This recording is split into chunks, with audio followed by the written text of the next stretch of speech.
He's the samurai warrior of Silicon Valley. Larry's attitude is, if you want to compete against me, then be prepared to be crushed. Larry Ellison started Oracle Software over 30 years ago, and it has made him the highest paid executive over the last decade, with a total compensation of $1.84 billion. There was nobody better than Larry at making a customer believe that he could change that person's business life with his product. He sees around the corner well before many of us get to the end of the street. He'll do whatever it takes to win, in the office. SAP, the German software firm, was ordered to pay Oracle $1.3 billion. Or on the ocean. There is absolutely no doubt that he hates to lose. His company's technology has become the backbone of the world's information systems, from government to online commerce. The brazen billionaire is an ambitious provocateur with a singular management style. I have a theory that Larry's succession plan for Oracle is he is trying to figure out a way that when he's 6 feet under in a grave, he can still run Oracle.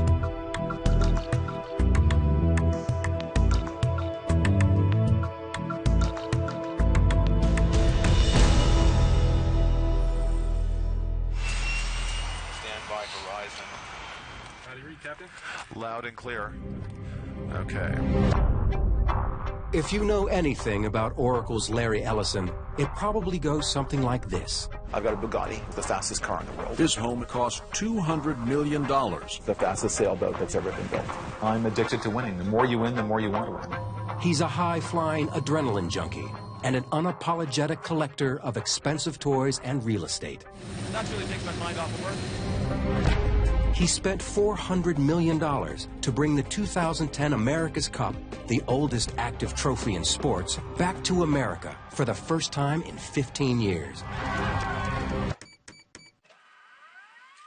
But his success comes from something far less flashy. Some of the world's most essential software. Tools you use every day, but probably don't realize that it's his company making them work.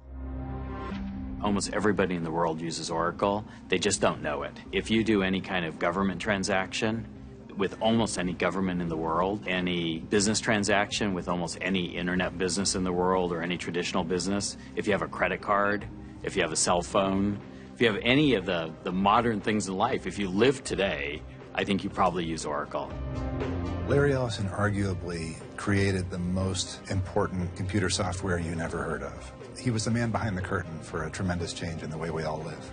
Ellison remained behind that curtain when we tried to reach him to participate in this program. Born in the Bronx in 1944, Ellison grew up in Chicago.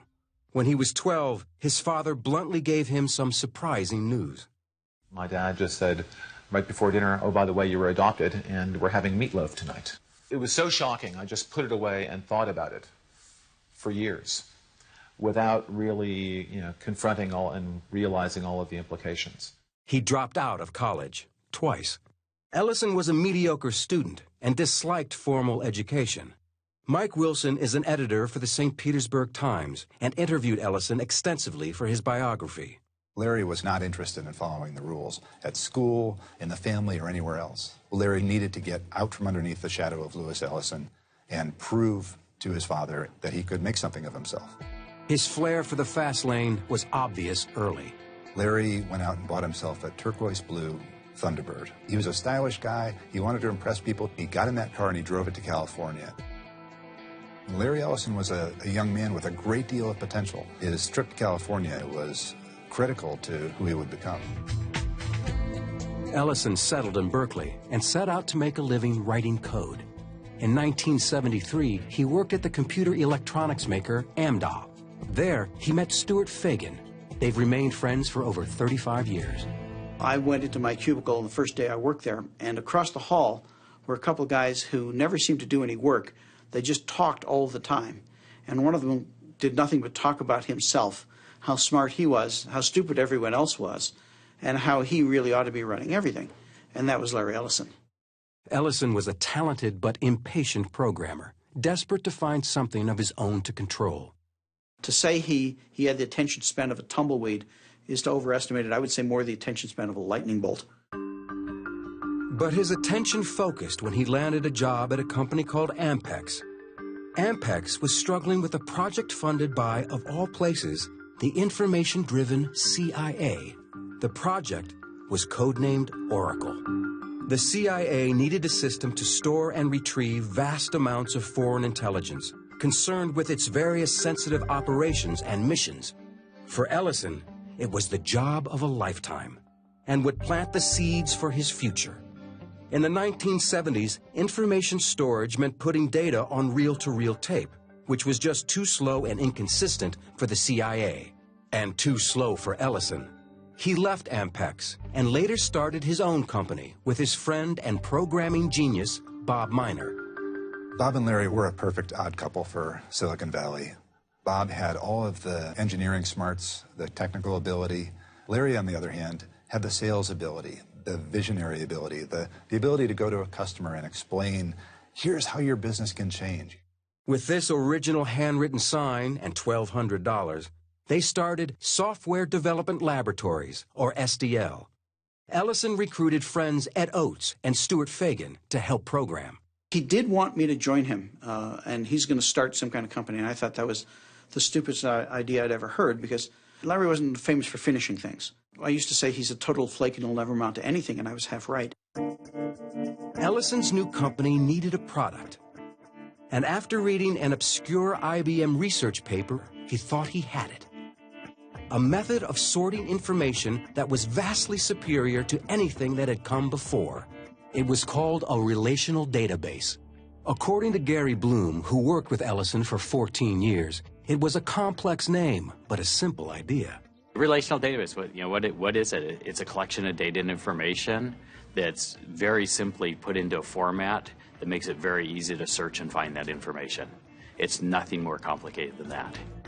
IBM didn't see the potential of what they had. Ellison did.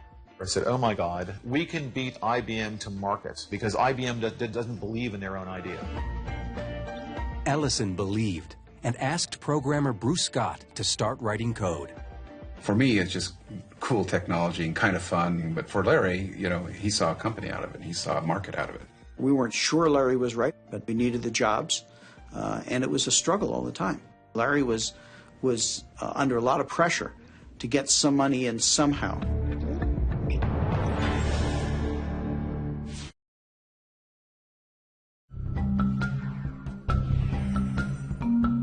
In 1977, at age 34, Larry Ellison's startup software company was busy creating a smart database they thought would revolutionize how companies retrieve, manage, and analyze data.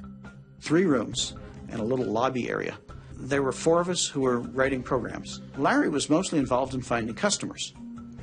And that was a bizarre idea because we had no software. So all the things that you would read in books of somebody being a leader, he wasn't. But he was tenacious. He would never give up on anything. Ellison chased and cajoled customers, becoming the company's chief evangelist. There was nobody better than Larry at making a business person, making a customer believe that he could change that person's business life with his product. Knowing they still needed a smarter solution for the monumental task of managing worldwide intelligence, Ellison sold his database to the CIA, his first customer. He called the new software Oracle version 2. There was no version 1 because everyone thought, well, no one buys version 1, it's buggy. So we started with version 2. Well, our version 2 was at least as buggy as anyone's version 1. And I described those early versions as the Roach Motel of databases. The data went in, but it didn't come out. In 1982, Ellison also took the name Oracle for his company. He targeted government agencies and major corporations in his own unique way. I remember him telling me very distinctly one time, Bruce, we can't be successful unless we lie to customers. For some reason, Larry told the Bank of America, I think he told us there were 15 of us, when in fact there were 5 of us. I'm not sure why the Bank of America would think differently of you if you're 5 or 15. But Larry had given them a number which was a little larger than reality. Ellison also was sharpening a sales philosophy rooted in a trip he had taken to Japan in the early 1970s. I was in Japan, and I was talking to a Japanese business executive, and he told me, that the problem with America is that we just have no stomach for competition. In Japan, we believe our competitors are stealing the rice out of the mouths of our children, In Japan, we think anything less than 100% market share is not enough. His take-no-prisoners approach became known as the Oracle Way. The Oracle Way in the early to mid-'80s was just to win, almost by any means necessary. Larry's attitude is, if you want to compete against me, then you better be prepared to be crushed, or don't compete against me. His product, the Oracle database, took off like a jet fighter in one of his ads. And in 1986, Oracle went public. His 39% stake in the company was worth a stunning $93 million. The IPO was a huge hit, but was overshadowed the very next day by Microsoft's public offering, which made Bill Gates' stake worth a whopping $350 million. In 1989, Ellison moved Oracle to this mammoth campus in Redwood Shores, California, which became known as the Emerald City, a reference to the Wizard of Oz, or as one newspaper described it, Larryland. And everyone knew who was the wizard. When I ordered a Ferrari 348, and I was going to get the first 348 in California, Larry ordered one from somewhere on the East Coast and got it shipped in before I got mine. He didn't want to be the second one. He wanted to be the first one. His obsession to be first took its toll. Oracle hit a wall. These aggressive sales practices started to cause serious problems.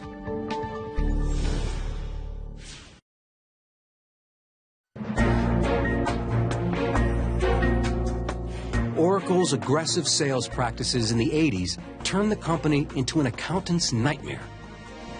The sales force was so aggressive, so willing to close a deal, and there were so few business controls over the makeup of those deals. Then we started having the problem of we certainly signed some bad contracts.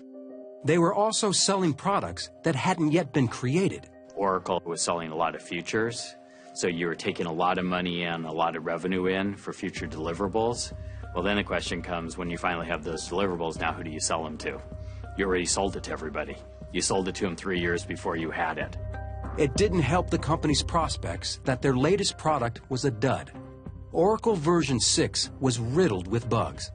Customers were frustrated and sales plummeted. It's sometimes characterized as the near-death experience of Oracle in the early 90s, and it was. We weren't cutting fat. We were cutting into muscle, and you might even say in a couple of cases, we're cutting a couple limbs off. With Oracle's stock price in free fall, so was Ellison's personal fortune. By November 1st, 1990, he had lost $790 million. His company was nearly $1 billion operation, and it was failing.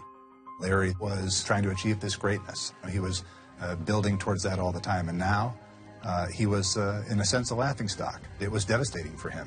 We're all a bunch of kids that grew up with the business. And we weren't kids anymore, and the business wasn't a little business anymore, it was big business, and we had to replace virtually all of senior management. And it was a very painful process. He convinced well-known management and sales consultant Ray Lane to join the company. And what he brought was what I'd characterize as operational discipline and a maturity around this is how a big business runs. It was chaotic, it was painful. Nobody wanted to go through that again. And so the culture was kind of reset. But the company's real savior came in the form of a new product.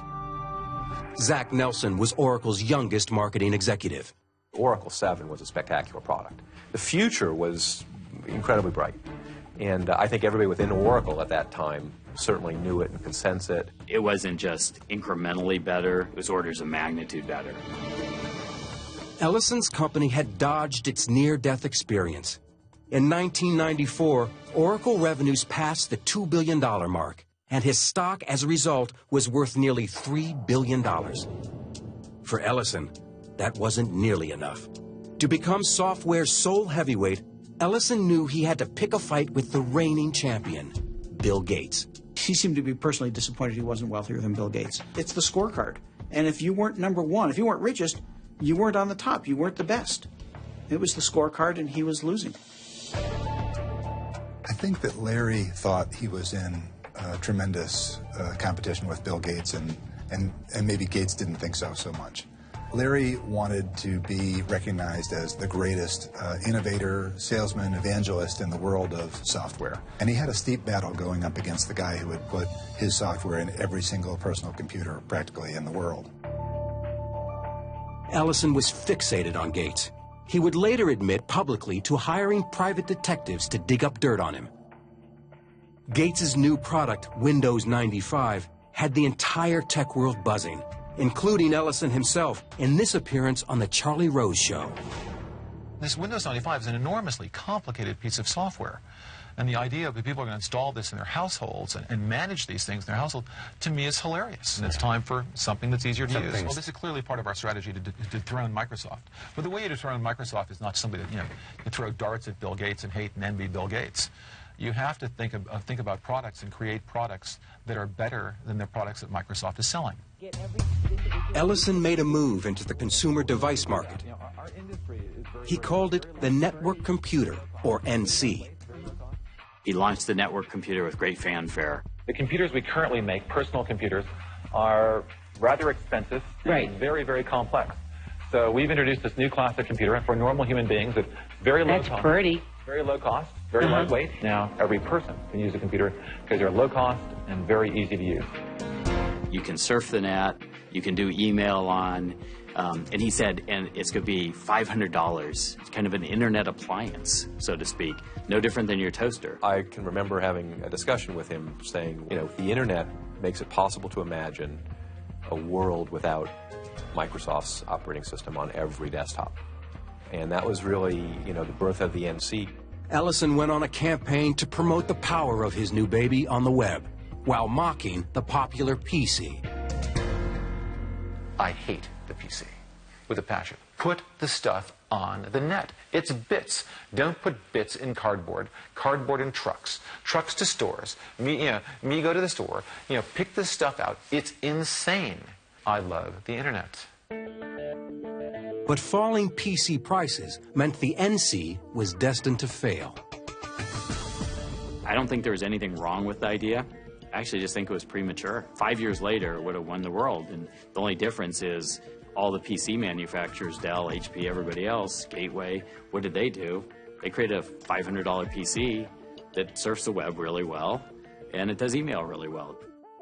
And that shut down Ellison's venture into the consumer market.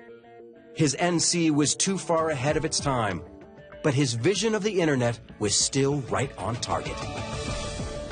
Oracle's database became the underpinnings of all of these internet services that we take for granted today. It was Expedia, Amazon, eBay, go down the list of applications. All of those are storing all that information, retrieving that information, delivering that information, doing those transactions through the Oracle database. Well, people thought Larry was crazy. Now, he's a genius. Kind of solved the biggest IT problem in history.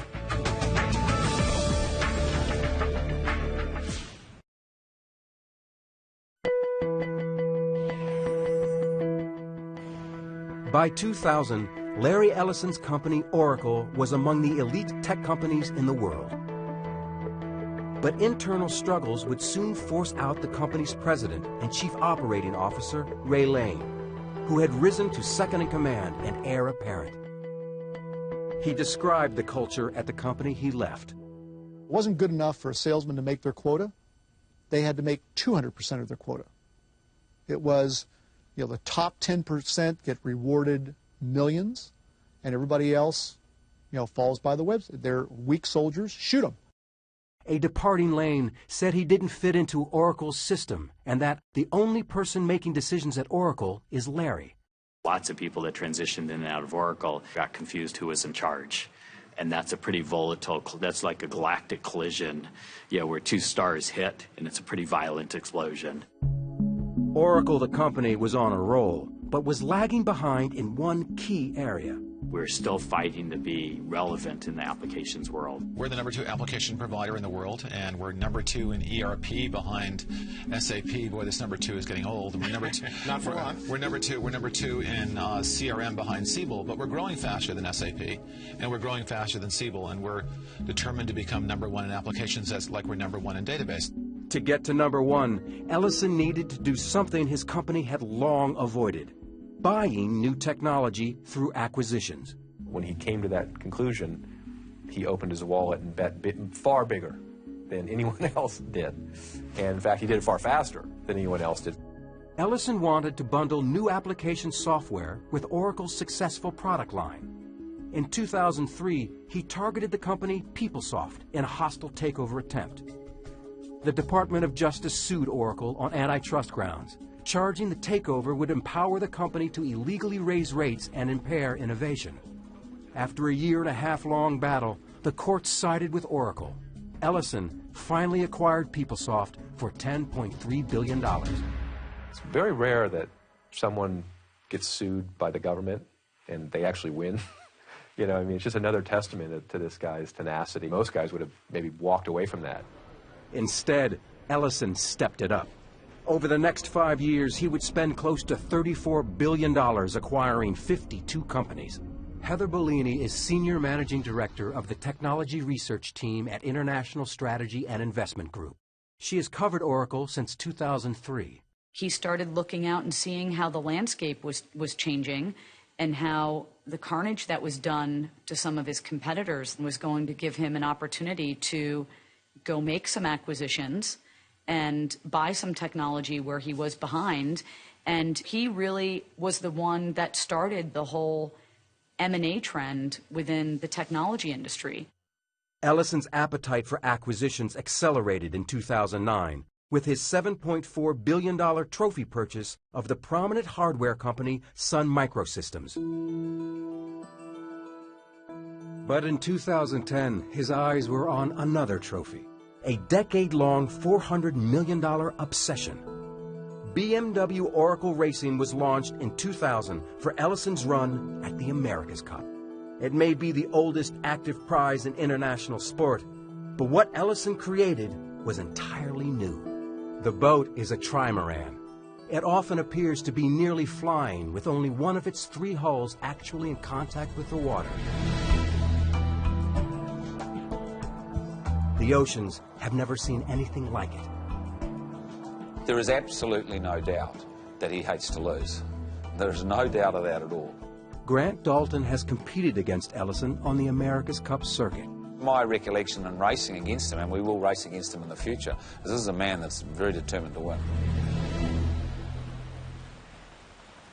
On Valentine's Day 2010, Ellison brought the America's Cup back to the United States for the first time in 15 years. He celebrated with his now ex-wife, romance novelist Melanie Kraft. It was his 4th marriage. The old samurai warrior re-emerged when his friend Mark Hurd resigned as CEO at Hewlett-Packard amid allegations of sexual harassment and expense account irregularities. Ellison was outraged. He attacked the HP board of directors. He said, quote, the HP board just made the worst personnel decision since the idiots on the Apple board fired Steve Jobs many years ago. Exactly 1 month later, Ellison stunned the business world when he turned around and hired the ousted executive. The Silicon Valley soap opera continued when HP named Leo Apotheker as its chief executive. His former company, SAP, is Oracle's biggest rival in business software. SAP and Oracle had been locked in a nasty 3-year copyright infringement case that ended in November 2010. SAP, the German software firm, was ordered to pay Oracle $1.3 billion. It was the biggest settlement ever for software piracy. Larry Ellison's brawl had drawn new blood on the information technology battlefield. And as always, he is more determined than ever to win. Larry Ellison is pretty similar to the New York Yankees. They're the team you love to hate. And as a competitor to Larry Ellison, I'm sure that he's the person that people love to hate, just given how successful he's been. While most visionaries you think are sort of just talking off their hat and saying, oh, this is how the world can be, you know, Larry sees how the world can be, and then he actually tries to make it that. He started with a $1,200 stake in a little company, and by sheer force of will and persuasion, he built it into one of the giant software companies of the world.